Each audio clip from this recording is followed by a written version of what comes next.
Today, we have real, actual news in the Karen Read case. We are going to trial next week. Jury selection begins next week, and there's nothing standing in the way now. Up until now, we've been waiting for a possible appeal, but that is not going to happen. And, well, the appeal did happen, but she lost the appeal. And so we are going to trial in Karen Read starting next week.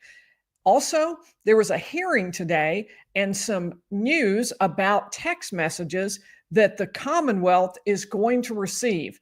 They are going to receive text messages from Karen Read to Turtleboy and back, anything related to the possible intimidation of witnesses.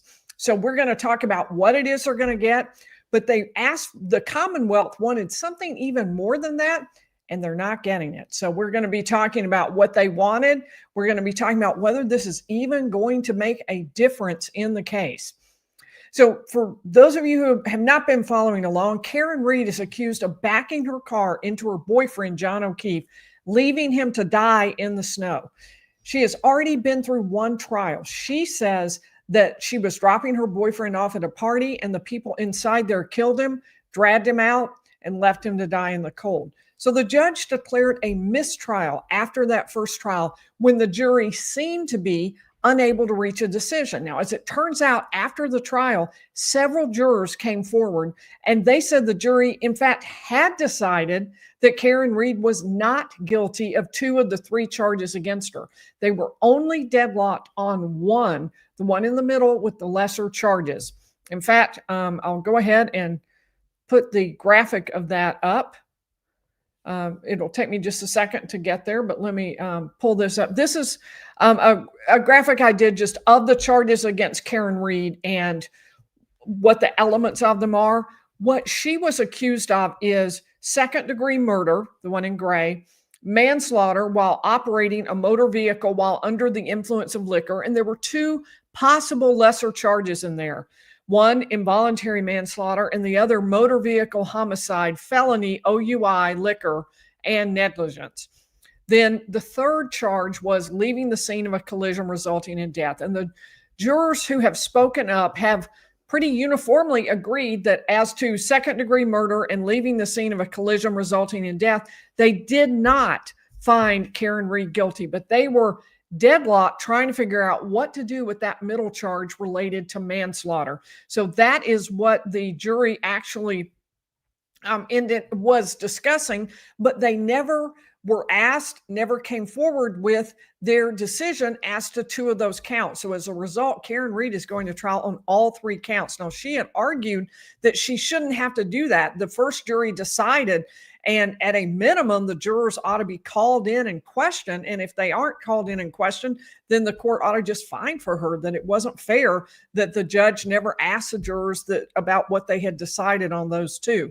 So she appealed through the state court system, lost, and then she filed a writ of habeas corpus with the federal court system. She lost in the district court, and it was either last night or this morning that the appellate court ruled against her and found no, they were not going to step in and order the state court to find her not guilty on those 2 or all of the charges, that she's going to have to go to trial. So it is a done deal. She is now going to trial.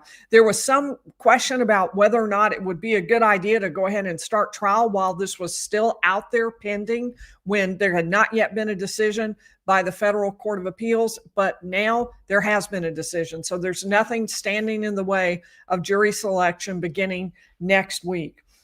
So the issue I want to talk about the most today is the text messages between Turtleboy and Karen Read. Now, Turtleboy is a YouTuber, a journalist. He has been one of Karen Read's staunchest supporters.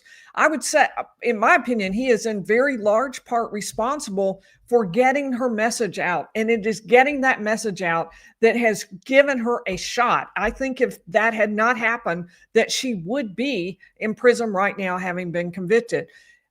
Turtleboy, Aiden Carney is his actual name, it believes very strongly that Karen Read is being set up by corrupt law enforcement officers who are protecting the people who actually killed her boyfriend.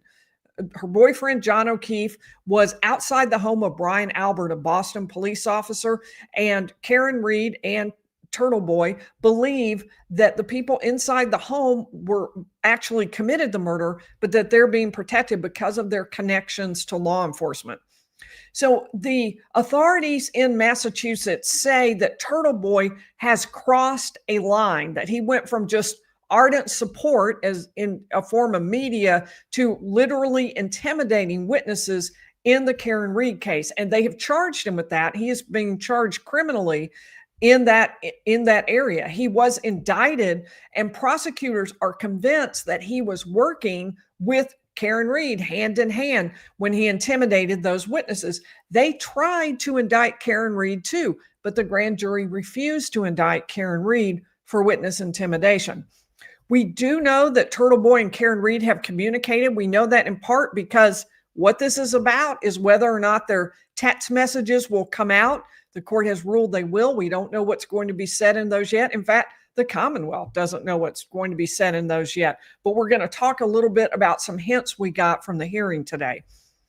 So tonight, what we're going to talk about is how the Commonwealth was able to get private text messages between Karen Reed and Turtleboy at all. And we're going to talk about what today's ruling was, because it limited what the Commonwealth is going to get. They wanted to get more. They're not going to get all they wanted. And we're also going to talk about how it could have been way, way worse for Karen Reed and Aidan Carney, that it was a pretty favorable ruling for them today. And we're going to talk about whether or not this new information is going to change the second trial. So, special shout out to the first 5 in the chat tonight: Angel LaFawn, KK Can 4, Oklahoma Gigi, Rita Young, and Maeve 1850. So let's start with what the Commonwealth wanted. They wanted cell phone records from the criminal case against Aidan Carney, Turtleboy. Remember that he's charged with intimidation of witnesses in the Karen Reed case.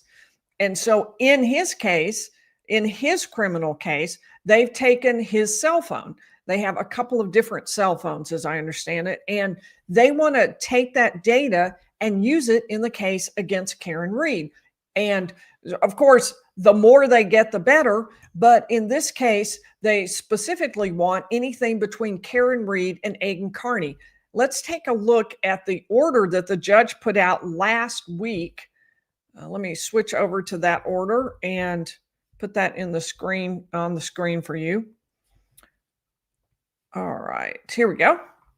All right, the Commonwealth argues that certain data seized from Mr. Carney's phones from the time period of April 1st, 2023 through October 5th, 2023 is relevant to and has evidentiary value in the current case because, number one, defendant Reed had ongoing communications with Mr. Carney during this time period and shared with Mr. Carney defense theories, materials, and other evidence from her case, sometimes through secure messaging applications and through an intermediary. And such communications included witness information, home addresses, grand jury minutes, autopsy photographs, and the like.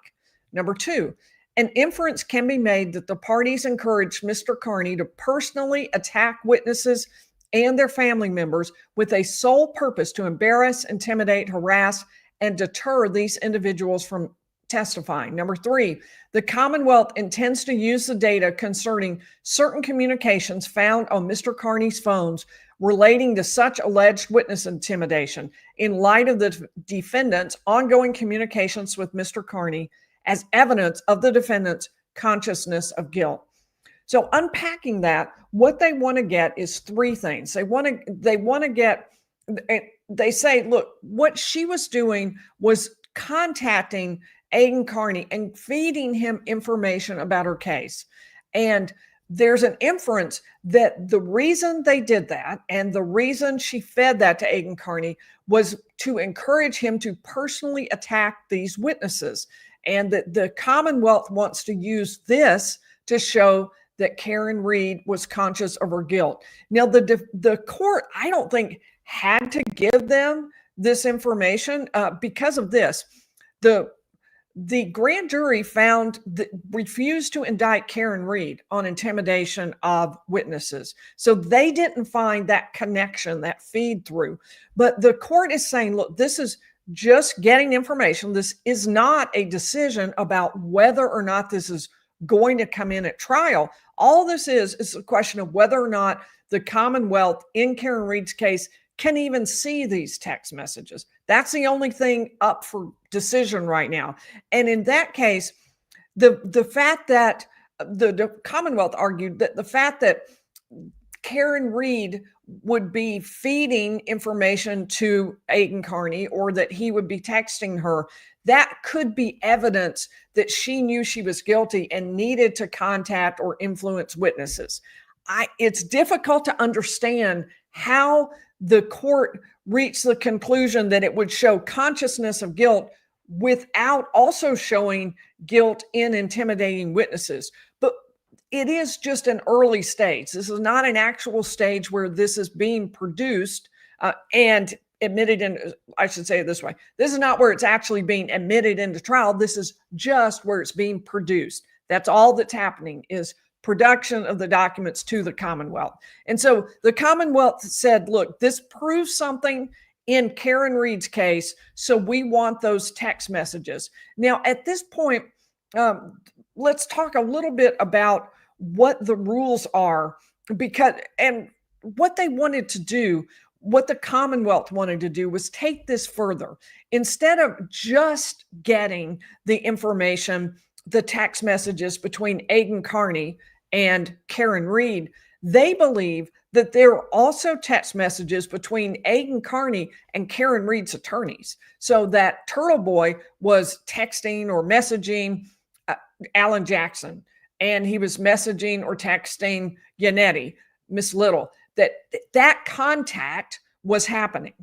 And the Commonwealth also wanted to see that. They also suggested that Karen Reed might have been texting, communicating with Aidan Carney's attorney. And they said, look, we want to get all of that. And you'll watch some of the hearing today and we'll kind of go through it. They were saying, we want to get also every time Aidan Carney contacted the attorney or Karen Reed contacted Aidan Carney's attorney, we want to get that too, because that's all part and parcel, because and they specifically argue her attorneys were kind of in on this consciousness of guilt, intimidation of witnesses thing. Now, none of her attorneys, mind you, were even, as far as I know, charged, much less indicted in the question of tampering with witnesses or intimidating witnesses. But that's what they want, is to see all of those messages, not just the ones between Karen Reed and Turtleboy. So the judge has already ruled Karen Reed to Turtleboy, that's coming in, that's allowed. So I want to talk for just a minute about the attorney-client privilege and why this is even an issue. Let's pull up Massachusetts Rule of Evidence 502B, and we'll talk a little bit about what it says and what it means. General rule of privilege: a client has a privilege to refuse to disclose and to prevent others from disclosing confidential communications made for the purpose of obtaining or providing professional legal services to the client, as follows. So what that right there tells you what is protected. It's not every communication with an attorney, and it's not every communication. It's confidential communications, and they have to be made for a certain reason, for the purpose of obtaining or providing professional legal services to the client. So in other words, if one of you has a conversation with me, that's not professional legal services. It's just us talking. So even if I'm an attorney, that's not a confidential communication, because we're just talking. The attorney-client privilege applies to confidential communications that are made in order to get professional legal services. And not just for anybody, but to that particular client. And who gets it? It's privilege between the client or the client's representative and the client's attorney or the attorney's representative. And also, we'll go ahead and notice this one, and we'll pull it out, between those involved in a joint defense. So in other words, the what, it has to be to receive professional legal services, and it has to be between the client and the attorney. The representative part means a legal representative representing the client, not just somebody who kind of has an affiliation with them. So this is a constant issue for lawyers as we're working with clients. A lot of times, the client would like other people to be in the room when you're meeting with them or talking to them, but you have to constantly be cognizant of, is this going to break the privilege? Because the privilege is just between the client and the attorney.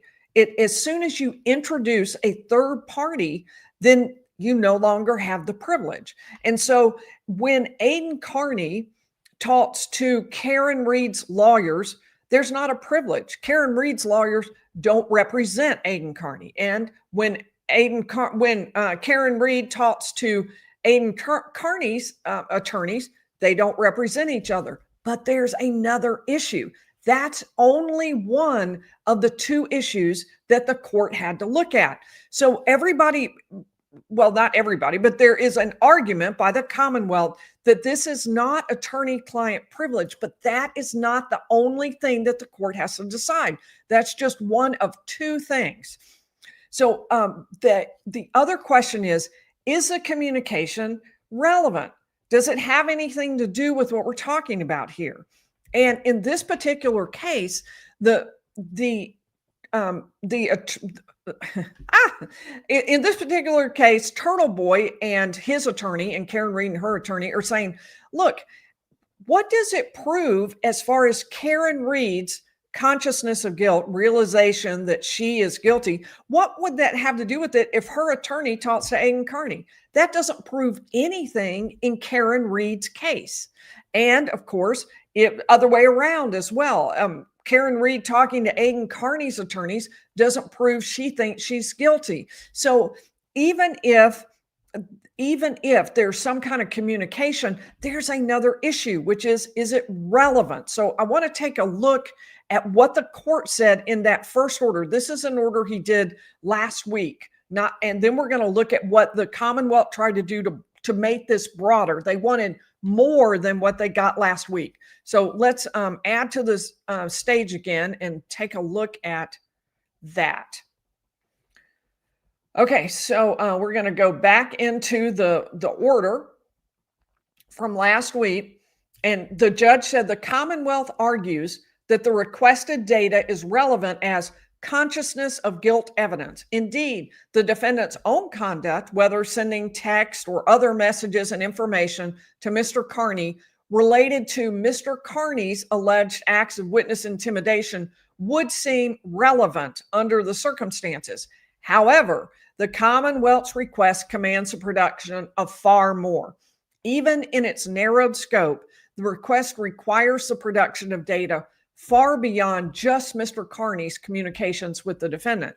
The Commonwealth's request, as presented, would scoop up an entire universe of Mr. Carney's own messages, photos, videos, and communications with others, with no regard for or limitation based on whether the defendant knew or was involved in such communications. And so the court said, I'm going to give you a little bit of this, but I'm not going to give you all that you're asking for because it's not relevant. It doesn't actually have anything to do with proving the only reason I'm giving it to you, which is the consciousness of guilt. So let's head down to, here are the three things that they were going to get. And the most important limitation is in that very first sentence. Any and all evidence of communications between the defendant and Mr. Carney. So between Karen Reed and Mr. Carney.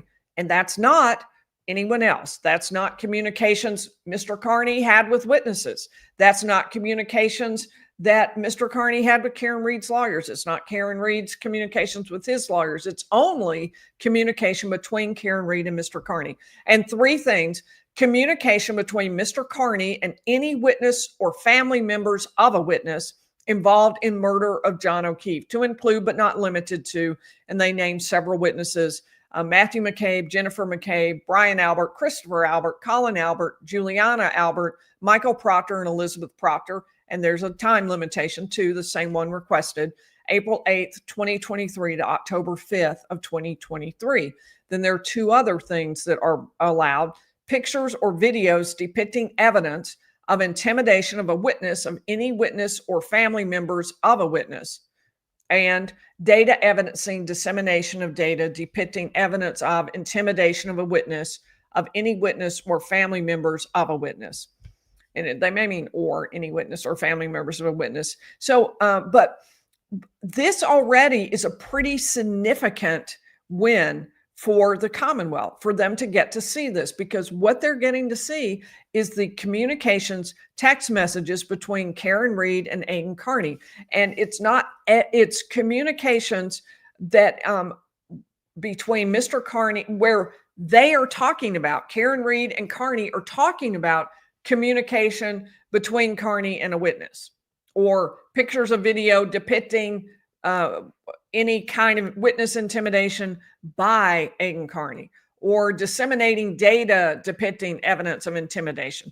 But it's not every communication that Aidan Carney had with the witness. It's communications between the defendant, Karen Read, and Mr. Carney concerning these three things. So it's pretty limited. It's not a complete decision that the Commonwealth gets all of this. So it's not a surprise then that when the hearing opened up today, the judge was a little testy, because people didn't seem to sort of pick up on what he was saying here. He was trying to very carefully limit this. So let's take a look at the hearing today. Saying this, you have to do it twice. Attorney Brennan's affidavit filed in this case on March 5th, 2025, in support of the Commonwealth's motion for records. Attorney Brennan, you specifically stated that, quote, "It's been represented to the court by defense counsel Bradel on behalf of Mr. Carney that there's an implicit long-term mutual assistance and mutual defense agreement between counsel for Mr. Carney and counsels for this defendant, Read. On the basis of that sworn statement, I specifically inquired of you, Mr. Brennan, at the hearing on this matter last week, do any of the three categories of documents and data that the Commonwealth seeks by the Rule 17 motion include communications with Mr. Carney and counsel for the defendant in this case?" You replied, "No, these would be privileged." So based on these representations and the court's belief that there were no privileged materials implicated by the Commonwealth's motion, I ordered that all communications between Mr. Carney and Ms. Read during the time frame in question with regard to these three articulated categories be produced. However, subsequently, the special prosecutor in Mr. Carney's case, in possession of the documents in question on March 26, informed the court that, one, there are in fact a substantial number of communications within the documents and data requested that are indeed communications between Mr. Carney and Ms. Read's counsel. And moreover, the special assistant district attorney in that case took the position, contrary to the one asserted by Attorney Brennan in this case, claiming that those communications are not, in fact, privileged. So my order did not specifically exclude from production communications between Mr. Carney and Ms. Read's counsel, because the court was told there were no such communications, and in any event, the Commonwealth acknowledged that they were privileged. So my first question is to you, Attorney Brennan. Respectfully, did I misunderstand you, or perhaps vice versa? In other words, I understood that you weren't requesting the production of any privileged communications, to wit, communications between Mr. Carney and Ms. Read's counsel. And as such, if that is the case, and we did understand each other, I can simply clarify my order for special ADA Cosgrove that those claimed to be privileged communications will be excluded from the Rule 17 production, and we can move on. If that's not the case, I'd like to hear why. So the judge is saying, look, I thought I was pretty clear in my order, and the order was just Karen Read and Aidan Carney and nothing else. It's already a pretty big win for the Commonwealth. We don't know what's in those text messages and communications. I'll give you a little bit. You'll hear some more in a minute that may give us a clue that there's not a lot in there to help the Commonwealth, but we don't know that. And the Commonwealth seems more concerned, really, about the communications between Karen Read's attorneys and Aidan Carney. So the Commonwealth goes on to tell the judge, says, look, there was a misunderstanding. We do not believe that there's any privilege between Aidan Carney and Karen Read's lawyers, or Karen Read and Aidan Carney's lawyers. Turtleboy is what he's known as on YouTube. So here he is talking. There are two separate issues regarding privilege. One is whether Mr. Kearney's attorneys Mr. Betterow and Mr. Brado have privileged communications, and separately, Ms. Reed's attorney's communications with Mr. Kearney. When Your Honor asked the question, I believe we were referring to Mr. Kearney's attorney. And so what I understood from the motion filings is that there were no privileged communications between Mr. Kearney and his attorney in those phones. And so there would be nothing privileged to protect. Okay, I specifically asked, does this include communications between Mr. Kearney and counsel for the defendant, Reed?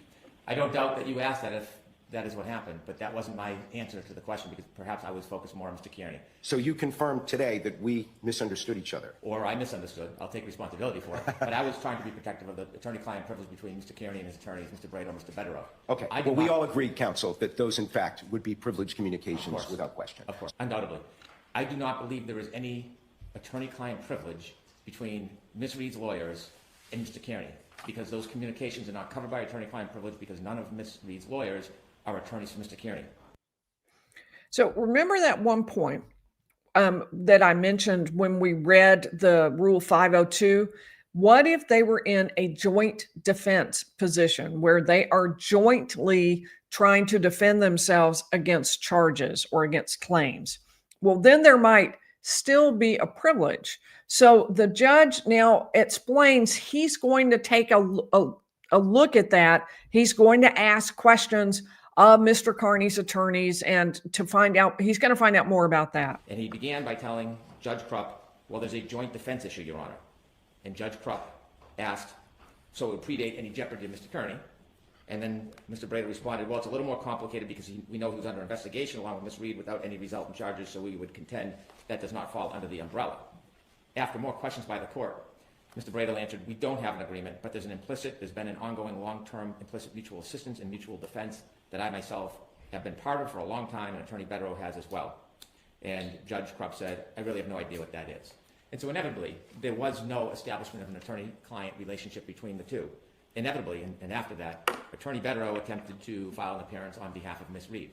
And in that, there was a supplemental motion, and it's docket 549 on 0117. And docket 549 contains Attorney Yanetti's sworn statement that there was no joint defense privilege between Ms. Reed and Mr. Kearney. There is, in fact, information demonstrating that the Reed team provided Mr. Kearney with information, documents, videos.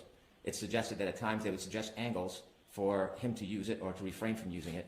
And it provides a number of examples, including an example on 8823 when they're asking for information. Mr. Kearney, so one of the attorneys. Attorney Brennan, I'm going to ask you to pause right there. And so I think it. So as you can see, what's happening here is that the Commonwealth is making the argument there's not an attorney-client privilege between Aidan Kearney and Karen Reed's attorneys. And that may be true, but the judge is talking about the fact that that's not the only issue to be decided. That's one issue to be decided, but another issue to be decided is whether it's relevant. And so the Commonwealth is saying, okay, it's not privileged, and that's not going far enough to answer the judge's questions. So the court breaks in and says, okay, I need to know whether or not that's true, because maybe they have a joint defense privilege where, in fact, although technically Karen Reed's attorneys don't represent Aidan Kearney, maybe they have a privilege together because of that subject I talked about, joint defense. So appropriate at this time, Attorney Brado, that I turn to you, not with regard to the protective order, but with regard to the issue of whether your client claims a joint defense agreement and related privilege to communications between himself and attorneys for Ms. Reed, such that I need to limit the scope of my order of March 20th. Judge, thank you. We do not assert such a privilege. I said in a much different context a long time ago that we had been sharing information and talking to each other and helping each other. And I said that there was an issue. I didn't say there was a privilege. Okay. So we are not asserting that. There is no formal agreement. There's no formal privilege. I don't even know why we're talking. So Aidan Kearney's attorneys say, okay, no, there's no joint defense agreement, no joint defense privilege. And that does kind of make sense because Karen Reed was not indicted for the same charges Aidan Kearney was. So they're completely different cases, one for murder, one for intimidation of witnesses. But now you're going to hear the attorney for Aiden Carney, for Turtleboy, saying, yeah, but there's this other really important issue, which is, how is this relevant? Because the reason the judge allowed this in the first place was that the Commonwealth said it could show Karen Read's consciousness of guilt. And how do Karen Read's lawyers' communications show Karen Read is conscious of her guilt? How is that ever going to come in, or how is it going to be relevant in Karen Read's case? Talking about this, Your Honor, the ostensible purpose of the Commonwealth's request was to attempt to show consciousness of guilt on the part of Ms. Read. So why would communications to other parties besides Ms. Read have any relevance? And in fact, in your order, you just say that the only communications that are on the table here, so to speak, are communications between Mr. Carney and Ms. Read. The whole reason for this is consciousness of guilt. So there are we're privy to these extractions. There's absolutely nothing in them that is covered by Your Honor's order. There's no communications between Mr. Carney and Ms. Read regarding witness intimidation. There are none. So there should be exactly zero documents or texts or emails that should be responsive here. Absolutely zero. So they are making the direct statement from Turtleboy's side that there is nothing there. That when they look at it, Aiden Carney, Karen Read, they never talked about this issue of witness intimidation. They maybe, who knows what they did, maybe shared documents or just legal arguments, but it had nothing to do with witness intimidation. So none of that is going to be relevant under the theory that the judge has used. None of it's going to have anything to do with consciousness of guilt, which is the only reason for the production and the only reason really for them to be used at the trial of Karen Read. And so the lawyer for Aiden Carney is saying, nope, you're not going to find any. There are none. Now, we haven't seen them, and we don't know that for an absolute fact, but that's the representation that he's making right there in the court. And I don't have the thumb drive that Mr. Cosgrove gave to the court ex parte, so I can only imagine what's in that, and we are anticipating a request that you will look at that, to ask you to look at that in camera and see if that complies with your order. It doesn't. It cannot comply with the order. Your order said Carney and Read, not third parties that may or may not have spoken to Read and in terms of some criminal acts. And we're telling you there's nothing there. We don't expect you to rely on our interpretation, but there is nothing there relative to your order. So the judge turns to the Commonwealth attorney in the Aiden Carney case. And by the way, I saw somebody ask a question, who is this judge? This judge is the judge in the Aiden Carney case, but he's ruling on this within the context of Karen Read's case. So sort of confusing, but he turns to Aiden Carney's, the Commonwealth attorney in Aiden Carney's case, and says, okay, what's your best argument for getting communications between Aiden Carney and Karen Read's attorneys in? Not between Aiden Carney and Karen Read, but what's your best argument that you ought to also get anything between Aiden Carney and Karen Read's attorneys? What's your best argument? And here's what counsels for this defendant, Read. On the basis of that sworn... Sorry. Documents or texts or emails that should be responsive here. Absolutely zero. And I don't... Let's move it forward. I hit the button. But there is nothing there relative to your order. Oh, that's a definite. The communications between Mr. Yannetti and Mr. I'll stop it and move it back just a little bit. The communications between Mr. Yannetti and Mr. Kearney, and between Mr. Jackson and Mr. Kearney, and Ms. Read and Mr. Kearney, one sees a pattern of feeding information to Mr. Kearney. I think that they act together in that respect. Thank you. So his argument is, look, and the part we missed is, I think the actions of Miss Read's attorneys on her behalf are the actions of Miss Read. And says, look, if you look at it, you see a pattern. It's not just Karen Read, it's also her attorneys acting on her behalf, all of them coaching, encouraging, feeding information to Mr. Kearney, and they're acting together. That's the argument that the Commonwealth is making. And the judge says, yeah, no. Attorney Cosgrove, notwithstanding that position, the court's position is that the order spoke very specifically and very clearly to limit the Rule 17 motion to the production of only communications between Defendant Reed and Kearney and Defendant Kearney concerning those three areas of inquiry. So I am specifically requesting and ordering the Commonwealth in that case to review the documents called as a result of the Rule 17 motion in my subsequent order, such that the production will only include communications between Kearney and Reed. Let me start by saying this. So he has made it very clear. I'm going to remove it twice, hoping that that will work on. At the end, we've been having trouble with with a different video pops up or a different screen. So anyway, we'll see if that works or not. So the judge says, look, I ruled once. I've heard your best shot at convincing me that Karen Reed talking to Aiden Kearney's attorneys is relevant, or Aiden Kearney talking to Karen Reed's attorneys is relevant, and I'm not buying it. I said the first time, no, and now I'm saying again, very clearly, no. You can get Karen Reed and Aiden Kearney talking to each other, but you can't get anything outside that, and you can't get their attorneys. Even if they were talking, it's not relevant. It's not coming in. It has nothing to do with Karen Reed's consciousness of guilt. So what that means is we got a brand new possible entry of evidence into trial. It's possible that there are text messages, communications between Aiden Kearney and Karen Reed that are relevant and important in the case. But the fact that the only thing we really know so far is that we've heard from Aiden Kearney's attorney, there will be zero, absolutely none whatsoever. That's all we know. The Commonwealth certainly seemed very interested in getting more communications. The ones where Aiden Kearney was talking to Karen Reed's lawyers, they got shut down on that. They will not get that. So their only shot at getting new evidence from this is if there were communications between Aiden Kearney and Karen Reed.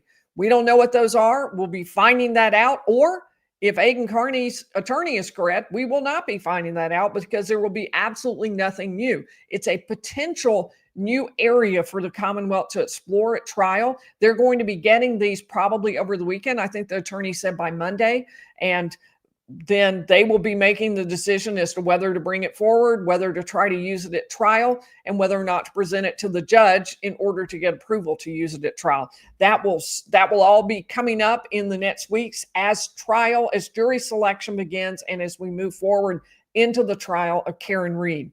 So if you have some questions, if you would put a question mark at the front of your question, it'll help me spot it in the chat, make it a little bit easier. Welcome to Jenny Hartman, who is a new member. We are so glad to have you. Thank you, Jenny. We are meeting next week. In fact, we are, next week, it'll be the week after that when we meet with the entire members group, and we're going to be continuing to work on our true crime novel, which we are writing with the assistance of AI. It was a lot of fun our first time. So welcome, Jenny. And Bethany gifted 10 Lawyerly memberships. Thank you so much, Bethany. I appreciate that. And our mods will put into the chat how to turn on the ability to receive a gifted membership. YouTube randomly assigns those. So I hope you are the lucky winner, but I have no control over it. You can always join by hitting the join button at the bottom next to the name of the channel where it says Lawyerly. You can see the join button down there.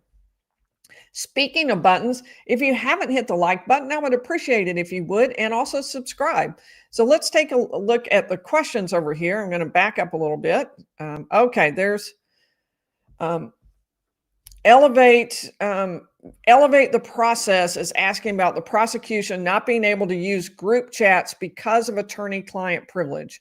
So the judge commented on the fact that nowadays, he said, when people send messages, there are often multiple people in communication, and he may have been ruling those out. The only thing he is directly allowing, as we saw in the actual order, the direct allowance is any and all evidence of communications between the defendant and Mr. Kearney, between Karen Reed and Mr. Kearney, concerning. I heard the back and forth, And I don't really have an answer on what exactly he was saying about that. I listened to it 3 times and I still don't have an exact answer for you. I often have found that about those rulings. But since he says any and all evidence of communications, as long as it was a communication between Aidan Carney and Karen Reed, other people being copied, I'm not sure that that would eliminate the ability to use that text message, or to not even necessarily use it, but see the text message.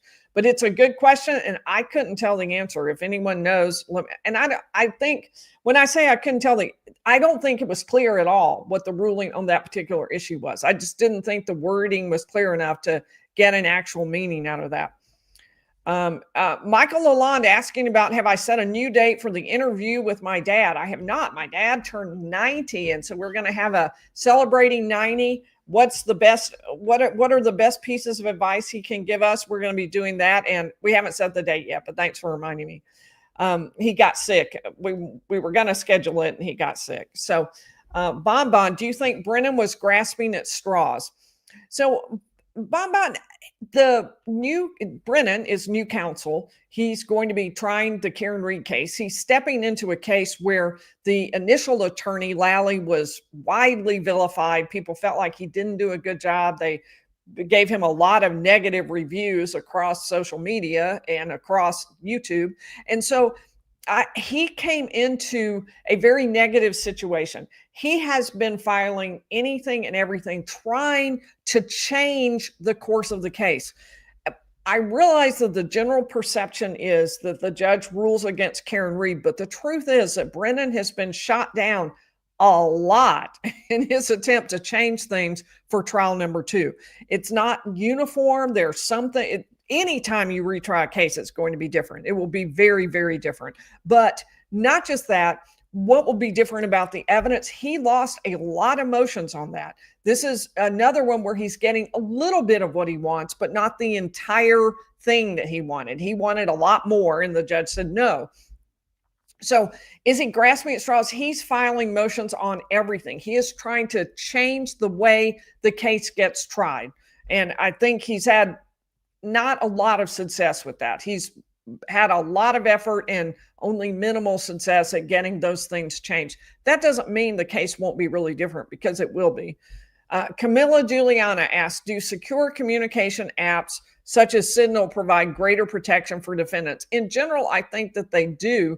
It was some suggestion, though, that they had some of that information for Karen Reed and Aidan Carney's chats. But in general, some of those are supposed to be impossible to get. They, I don't know, disintegrate, explode after a certain period of time.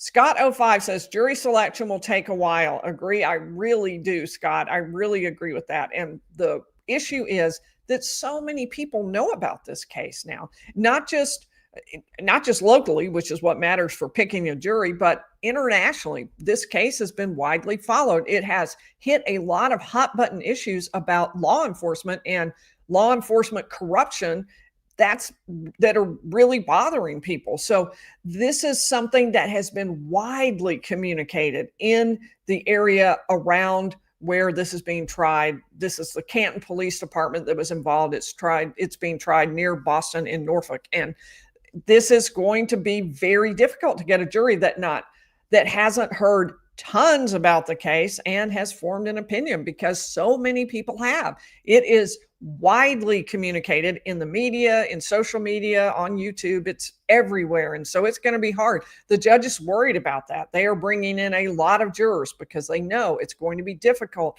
to find jurors who can hear the case, can hear it objectively, and hear new evidence and be willing to accept that and to make a decision based on the evidence that comes in at this trial and this trial only. All right. So Denisepelton, how long do you think jury selection will take? They have allotted something close to a month, I think, for it. They are expecting it to take a really long time. So it's a good question. It's going to be a while. Maria Z, what happens if it's another hung jury? Then the same thing that happened this time could happen again, except I'd be willing to bet they will ask the jury, have you made a decision on any of the counts? They are not going to walk away from that making that same mistake again, ever again, I don't think. So there will be a question about that this time, but I think it could happen again. The public is split on this case, so it's possible the jury will be too, although I think the public is a little more toward the side that Karen Read is not guilty, but we don't know as far as jurors. Olivia's mom asks, a body in the snow starts here on April 1st. Have you or anyone else in the chat seen it yet? I have not, Olivia's mom, aka Sue. That is a show that is supposed to depict this case. There has been a lot of media attention to this case, and one of the reasons is that Karen Read has been very available to the media and has been willing to talk to them. So that has increased the public knowledge about the case. That's very unusual, and it's created some problems. We talked about that in our last video. Maxine, do you think possibly John was standing in the road and someone else ran him over? Although there is still corruption, she's thinking. Maxine, I think we're just going to have to wait and see what comes in at this particular trial. I think a lot of people have already formed opinions about this. It's going to be hard for us, just as it's going to be hard for them to find a jury, but it's going to be hard for us to put those aside and to try to look at what's in this trial. That is going to be my goal, is to try to put that aside. I mean, we're obviously going to use our timelines and all the things we have from the last trial, but as far as opinions, to try to put that aside and focus on what's coming in here. Not what do we remember, what do we think we already know, but what's coming in right here. What is this trial doing? That's going to be a challenge. It's not going to be easy. Okay, so looking for question marks at the beginning. That's my best shot of spotting your question in the chat. Looking for, none of you have any questions. Well, maybe then I've answered every single question. That would be great. We go live Monday, Wednesday, and Friday. Oh, Ada Shaw asking about, did you address the former juror who joined the defense? That is one of the most unusual circumstances I've ever heard. It's already unusual to have a second trial. It's not, completely unheard of. Obviously it happens, but there's a second trial. And an alternate juror, not actually a juror, is going to join the defense team. It just so happens one of the alternate jurors who did not sit on the first jury is an attorney, not a trial attorney, not a criminal trial attorney, but nonetheless an attorney, and she's going to join Karen Read's team. I've wondered about what the purpose of that would be. She doesn't have experience apparently with the trial work or with the jury selection. She obviously could give them really important information about what mattered to her, what mattered legally, but she can't do it in the context of having sat with the jury since she was an alternate. So I've wondered what exactly her role will be. I think it'll be fascinating to watch that. I've never heard of that situation happening before, so it's very interesting. Oh, thank you, Ada Shaw. I appreciate she also put it in as a super chat. Yeah, I think it's going to be fascinating to see how that plays out. I don't know what her role would be. And I'm assuming they want her to talk to them about how the jury might understand, how the jury might accept what's being said by the defense or what's being said by the Commonwealth, and that she's going to play a role in helping them understand how they're being perceived. So that'll be very, very interesting.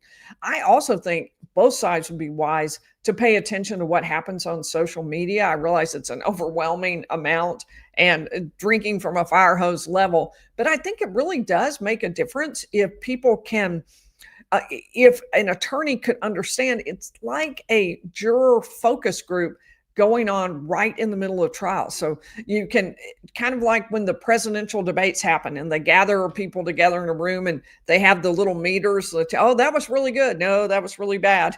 And so it's sort of like that, that witness did really well. No, this witness is really not good. It could really help an attorney formulate the argument, closing argument, but also where to take witnesses, what questions need to be answered that aren't being answered. It could be really useful to follow that. I realize it would be overwhelming, but I can see where it would also be very helpful. So I will see you again on Monday at 7 p.m. Eastern. We go live Monday, Wednesday, and Friday at 7 p.m. Eastern. Thanks to our mods, Marlon and Mama Pinks, and I will see you then.